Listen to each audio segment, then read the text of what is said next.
Hello, everyone, and welcome to our COPAS webinars on the coronavirus impact on the Southern Eurozone, Turkey, Middle East, and Africa regions. So let's start by briefly describing our views on the general economic situation for the rest of the year, our baseline assumptions. While in the early days of the pandemic, many were expecting the economy to recover about as quickly and suddenly as it collapsed, it is now becoming clear that the resumption of activity will be progressive and gradual.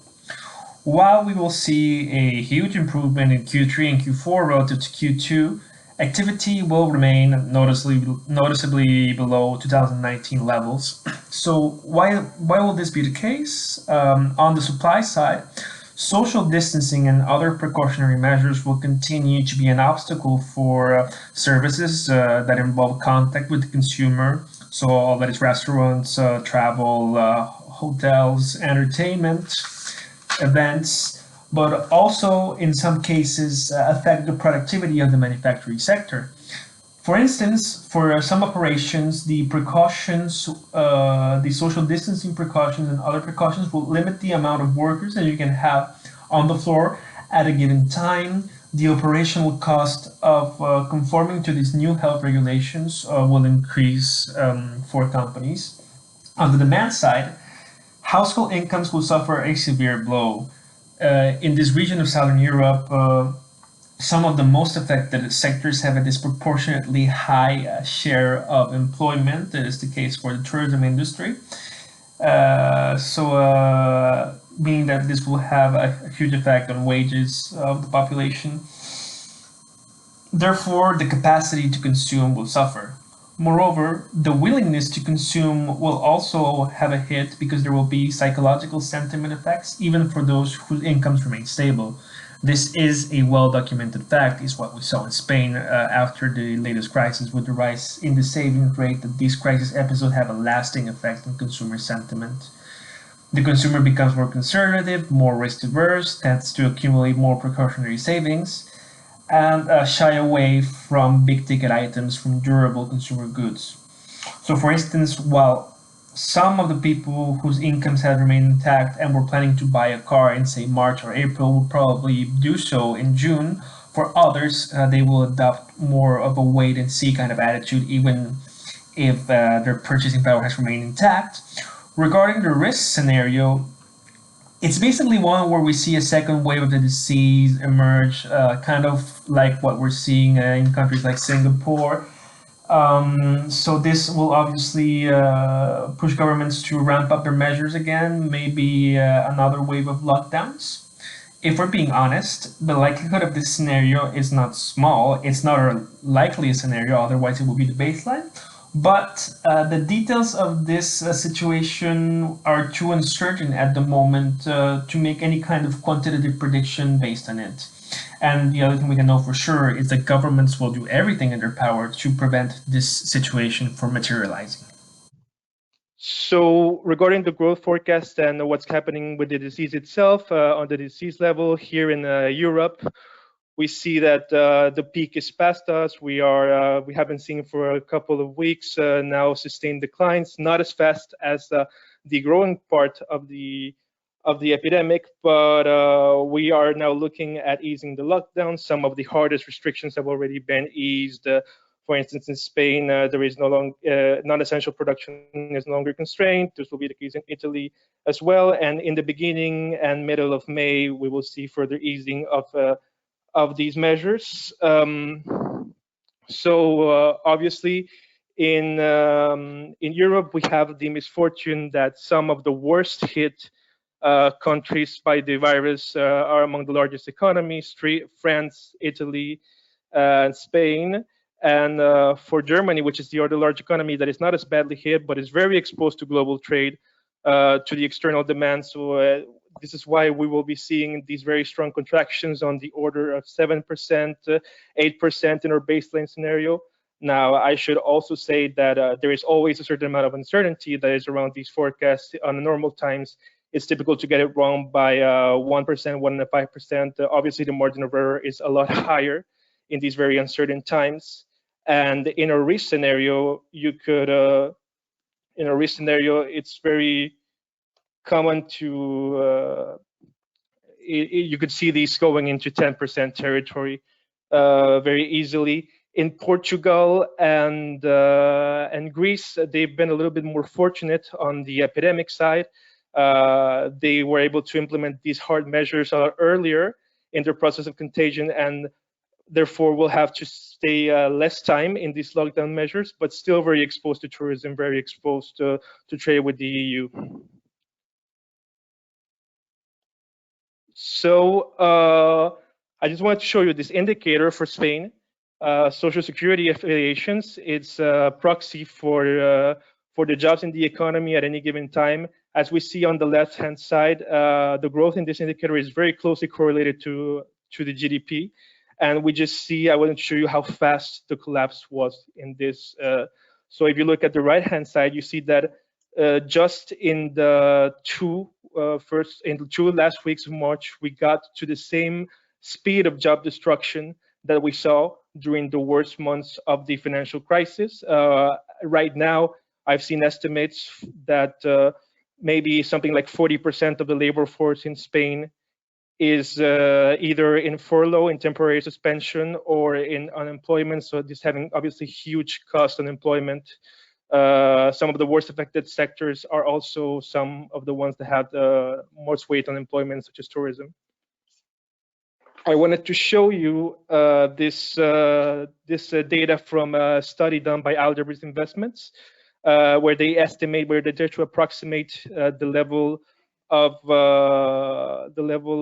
activity reduction in some of the main sectors using real-time data, measuring what happened during the month of March at different stages of the lockdown. Now, they make a lot of simplifications. For instance, I don't think that construction was exactly at 100% of the activity during the first few weeks. This sector was already slowing down, but I do trust it in terms of the overall order of magnitude. So some things are not very surprising, this absolute collapse in tourism.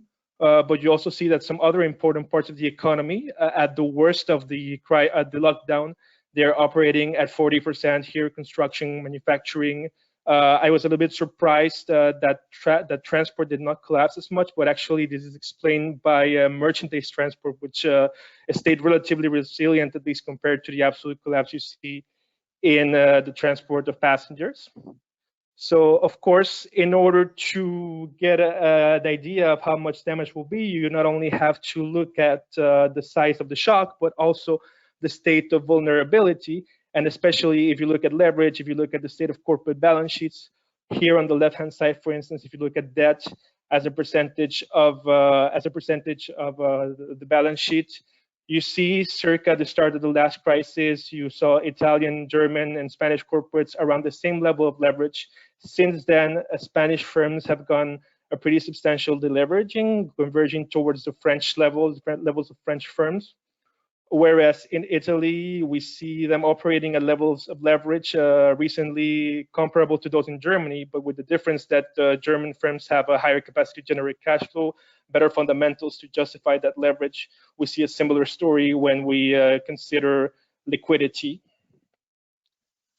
If we open up the black box a little bit, if we go a little bit deeper in granularity terms to see leverage on a sector by sector basis, first bad sign that we see here is that some of the most indebted sectors are also some of the ones that we saw were receiving the worst shocks to activity a couple of slides ago. We see retail, construction here, tourism here as well.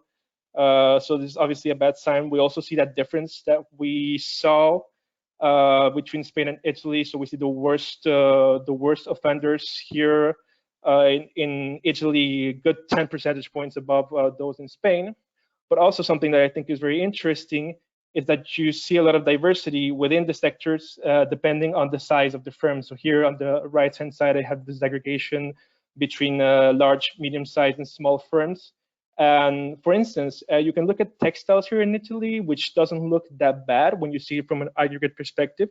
But if you open it up, you see quite substantial heterogeneity according to firm size. You see that the small firms are a good 20 percentage points more in debt than large firms. Of course, this is maybe according to intuition. We expect small firms to perform worse. But we also see, if we look at these sectors in Spain, that this is not always the case. It's not systematically. Actually, for these sectors, it's quite often the case that large firms are more in debt, than small firms. Obviously, we have to relativize this. And not because they are more in debt means that they are necessarily so much in danger. We know that large firms also have more access to capital markets, better refinancing conditions, etc. But nonetheless, the vulnerabilities are not always where you would expect them to be. I'm going to go over this. So, of course, we've been talking about the vulnerabilities, but this is not all the story. This is not all the story. Of course, you also have to think about what the government is doing. And the truth is that governments are deploying very substantial fiscal efforts in many forms. We're seeing postponement of tax payments. We are seeing subsidization of the wage bill of companies. These very wide furlough schemes. We are seeing investment in public sanitation. We are seeing these pretty remarkable, pretty huge funds for providing liquidity guarantees, 800 billion in Germany, 750 billion in Italy, 183 billion in Spain.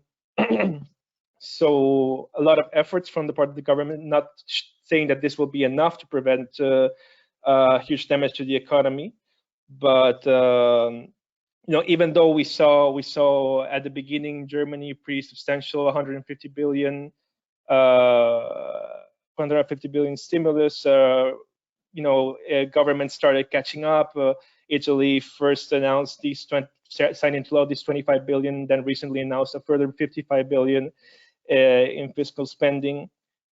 So I think I spent a lot about talking about how strong these vulnerabilities were in Italy, but I think at least by the standards of what other countries are doing, you cannot fault them on the fiscal stimulus part.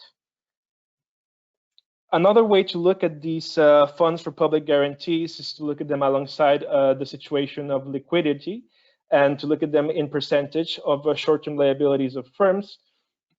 So you see this very logical relationship that it is the countries that have the worst position in terms of cash of firms that are putting the most substantial sums in terms of GDP. You see that the sums are smaller for France and Spain, but they also have firms that are more cash rich. Another thing that I should definitely mention about these schemes is that in their details, they are not the same country by country. So, for instance, in Germany, we see 100% guarantee of loans for very small firms, whereas in other countries it's more partial. It's 80% in Spain, it's 90% in Italy. And this can have a substantial implications in terms of implementation, because from the perspective of a bank, for instance, even if the lion's share of the loan is guaranteed, a 10% loss across a big portfolio can still make them reluctant, can still make them at least have to do a lot of credit analysis. And so this can have an implication for the speed with which these funds get to firms. And we are having anecdotal evidence that for many firms in Southern Europe, the liquidity is not flowing quickly enough. So do not be surprised to see a lot of payment delays, even for firms that in principle, at least from the solvency perspective, should not be that much in trouble. Going forward, it will be much more a history of solvency as opposed to liquidity. So obviously, I cannot end without talking about what is going on at the European level. And the truth is that going forward in the medium long-term perspective, a lot will depend on what the support that Europe is going to give to these countries, because obviously all these efforts have a substantial fiscal cost, and we know that fiscal space for these for the Southern European countries is limited. So it will be essential not only to have these very substantial efforts this year, but in order not to kill the recovery, not to remove this effort too early, which is what happened during the last crisis. There will also need to be efforts during 2021. So that is why we've seen these very intense and difficult, tense negotiations at the European level between these tensions between the North and the South regarding fiscal risk sharing. The good news from the European perspective is that the ECB is pulling no punches. It is the ECB is really assuming that role of lender of last resort, that role of backstopping the public debt in the worst case scenario. 750 billion for the bond buying program, for the pandemic bond buying program, but also a lot of qualitative easing, meaning that they are easing the conditions of the collateral conditions that they accept for the refinancing operations, accepting falling angel bonds, making all of these making these more liquid de facto. But of course, these extraordinary measures, they come with political costs, they come with legal costs. They should not be diminished. They create further tensions between the North and the South. At the level of the EU and of the Eurogroup, we should not diminish what has been achieved. I think that what has been achieved is not insignificant. Germany agreeing to higher EU contributions for the EU budget is not insignificant. The 540 billion package that was agreed to a couple of weeks ago is not insignificant. Nonetheless, the consensus is that this is not enough, that there will need to be more. Europe will need to be doing more. Even the head of the ESM, after that 540 billion fund measures, said that at least another further 500 billion will be necessary. Last week we saw this meeting that saw some progress on the front of the recovery fund, but also the language is very vague. It's not clear how much will be loans, how much will be grants. Some of these funds will be levered and not exactly directly put forth. But as the cost of the pandemic keep becoming more evident, as the economic costs become more evident, even if reluctantly, even with a lot of conflict, I think that there will be progressive progress on this front. So with this, I end my presentation and I leave the floor to my colleague Seltem.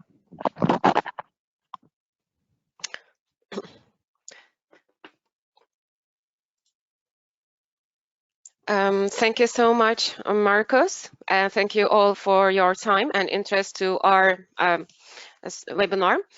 So let's start with the GCC countries. So the number of coronavirus cases across the 6 GCC countries of the Gulf Cooperation Council is fast approaching the 50,000 mark after new infections detected.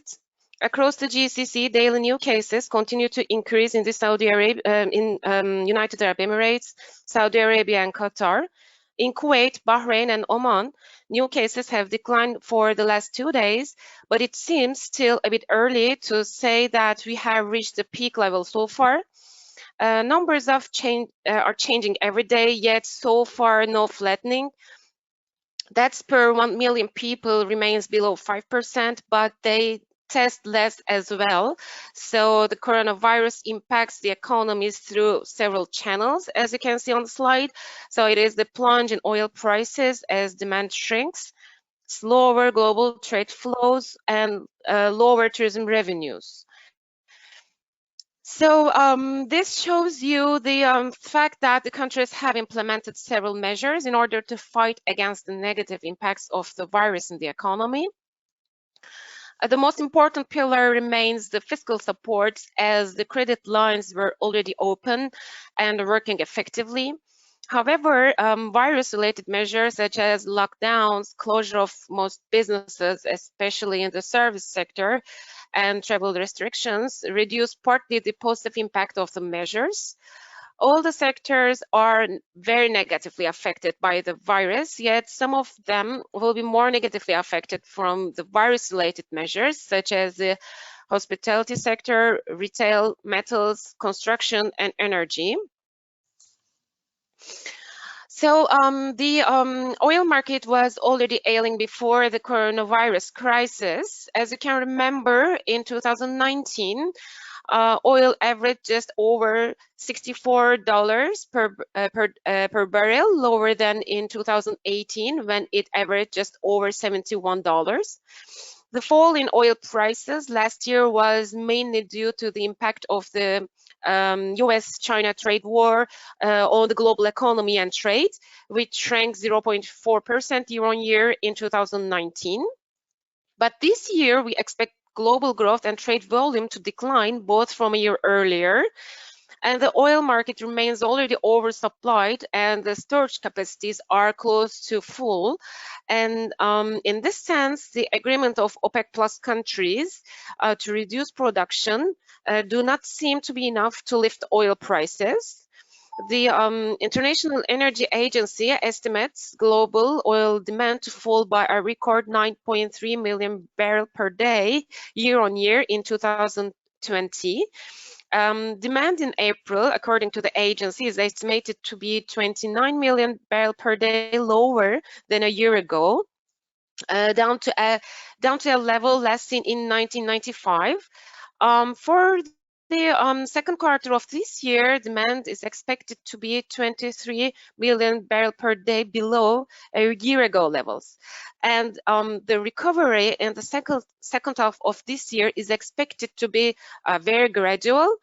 And how this impacts the GCC countries.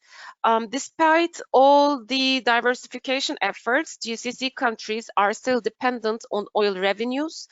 Oil revenues account for example, 55% of budget revenues in Saudi Arabia, 40% in the United Arab Emirates, 70% in Oman, 65% in Bahrain, and so on. And they account for 80% of export revenues in Saudi Arabia, 20% in the United Arab Emirates, 60% in Oman, and so on. So we see that they are still vulnerable and exposed to falling oil prices. But of course, recent cuts in public spendings would lower external and fiscal break-even oil prices, but we will come back to this point later on. So this double shock, I mean the coronavirus and oil prices shocks, will lead GCC countries to record lower growth rates during 2020. Please note that we have done our first quarter GDP forecast towards around mid-March, when there were a lot of uncertainties related to the coronavirus impacts on oil prices, financial markets, and preliminary macro indicators. So these forecasts can be subject to downward revisions in the upcoming months in line with the recent data and developments. But one thing that we are sure is that non-oil activity in the GCC countries will likely to dip in the first half of 2020. This is what you can see on the graph on the right-hand side of the slide. Already in March, PMI data indicated sharp deterioration in operating conditions of the non-oil companies. In Saudi Arabia, factory output, new orders, and employment trends all lost momentum. This was a trend we monitored since the start of the year. And in the United Arab Emirates, the PMI survey showed further deterioration in the business conditions, with output contracting for the first time in 10 years, actually. So coming to the export and tourism revenues, the share of good exports sent to Asia Pacific varies between 17 to 70% among the countries. The most dependent ones, and as you can see on the graph, are Oman, Kuwait, and Qatar. But we also know that China is one of the largest export markets for Saudi Arabia in terms of non-oil exports, and the kingdom has become largest oil exporter to China. So the decline in Asia Pacific countries will weigh on export performances during 2020. On the tourism side, Chinese tourist arrivals is not an important source of revenues for the GCC countries, as it represents maximum 5% of total arrivals. However, most of the international travels are banned because of the coronavirus, and this may hit the tourism sector in general, which would, of course, drag down the GDP levels. Dubai would be the most impacted one by the anti-coronavirus measures, as tourism accounts for nearly 10% of GDP and also supports other sectors such as retail, transport, and construction. Plus the likely delay of Expo 2020, which was expected to bring a total revenue of $35 billion, would be a serious challenge for Dubai, as it will put on hold new orders, retail sales, and growth plans of companies. So all in all, GCC countries remain in a more vulnerable situation this year compared with the previous period. Indeed, they now have a wider fiscal deficits, higher government debt, and current account deficits, while in the decade before they were recording current account surpluses. But still, their official reserves remain adequate. But there is also another factor that will weigh on growth, as we said just before. This is the spending cut. Bahrain will slash spending by ministries and government agencies by 30%. Oman has already reduced its budgeted expenditure by more than $1 billion through cuts to development and operating budgets, while Saudi Arabia last month said it could cut almost 5% of its 2020 budget. And the country also said that it would reassess expenditure. As a result, the external and sovereign risk assessments become more important in terms of the country risk assessment of these countries. However, resilience to the crisis will be different again among the GCC countries, with the ones having fewer financial buffers, such as Bahrain and Oman. They would experience more problems related to low growth performance, while countries like the United Arab Emirates and Saudi Arabia, having larger financial strengths, will be able to finance more easily their economic activities. GCC countries will also tap international financial markets more this year to borrow funds, which would result in higher debt level compared with lower growth performances. So coming to Turkey, the first challenge comes from lower growth expectations. So we expect Turkey's GDP growth to stand at 1.3% for this year, but there are downward risks on this forecast. The growth is closely correlated with the net capital inflows into the country, as you can see in the first graph. And just like the rest of the emerging markets, Turkey is witnessing capital outflows from its financial markets. On a 12-month cumulative basis, Turkey saw a net FDI inflow of $5 billion, but a net capital outflow of $10 billion in terms of portfolio investments. First quarter GDP is expected to remain strong, as the economy had been recovering resiliently from last year's low growth level, which will continue to be fueled by bank credits. But risks are on the downside into the second and third quarter due to the impacts of lockdown, closures of businesses implemented against the contagion of the coronavirus. And production capacities will remain restrained due to the low exports and lower private demand. Especially reduced spending on tourism, entertainment, and other services will weigh on growth. Well, the industrial production, after hitting the bottom in the second quarter, may start recovering in line with the gradual opening of European markets and progressive recovery of domestic demand. The country's vulnerability to the market sentiment through the FX channel will continue to represent a risk. of course, and but the fact that Turkey reduced its external vulnerability significantly last year after private companies deleveraged their FX debts following the 2018 currency crisis is an advantage for the country. On a 12-month basis, the current account balance continued to produce a surplus of $6 billion. The short-term FX debt having a maturity below 12 months came down to $168 billion from more than $200 billion in early 2019. Banks are able to roll over their syndicated loans, and public accounts remain still strong, with government debt to GDP ratio standing close to 30%. Low level of reserves represent a challenge in case of a sudden stop, and the central bank cut its rate to 8.75% in April, and from 24% in September 2018. So there's a huge cumulative rate cuts.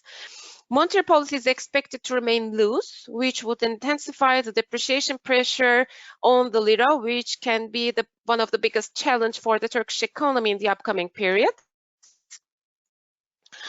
Well, coming to the Israeli economy, the measures implemented against the coronavirus will push the Israeli economy into recession in 2020 through investments and domestic demand.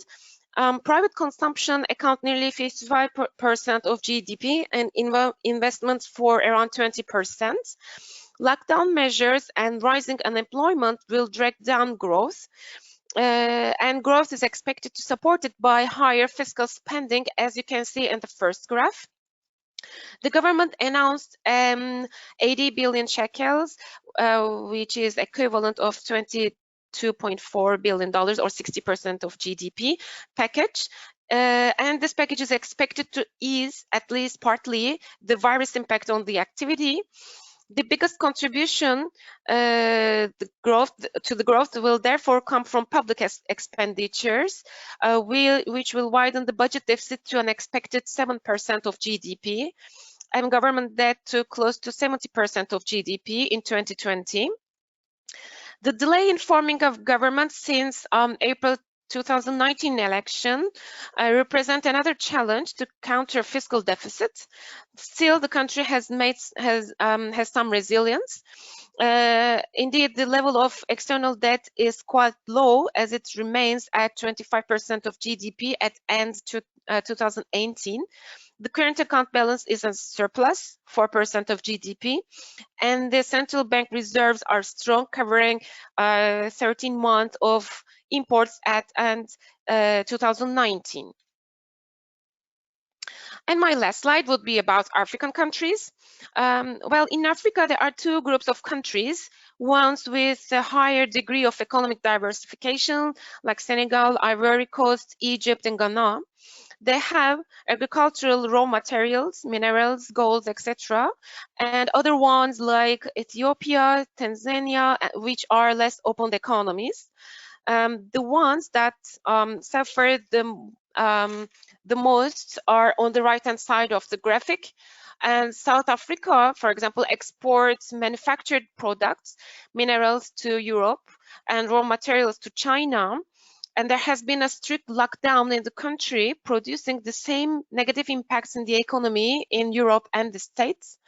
And the households and investments have been very negatively affected. And countries like Mozambique and Botswana have also been affected by their neighbor, South Africa. Plus, they export iron, minerals, and diamonds, for which global demands are declining, of course, under the current circumstances. Well, Algeria was already suffering from low oil prices and some social unrest. So now people don't go out because of the coronavirus. But once the impact of the coronavirus declines, there can be some increase in social unrest again. Tunisia was dependent on tourism and textile export all the time towards Europe, so it suffers from lockdown impacts as well. In Morocco, besides the negative impacts of the lockdown, tourism, phosphate exports towards India suffer also. And other sectors such as aeronautics and automotive are ailing too. So I have come to the end of my presentation. I thank you for your attention. And I guess now we are continuing with the Q&A session.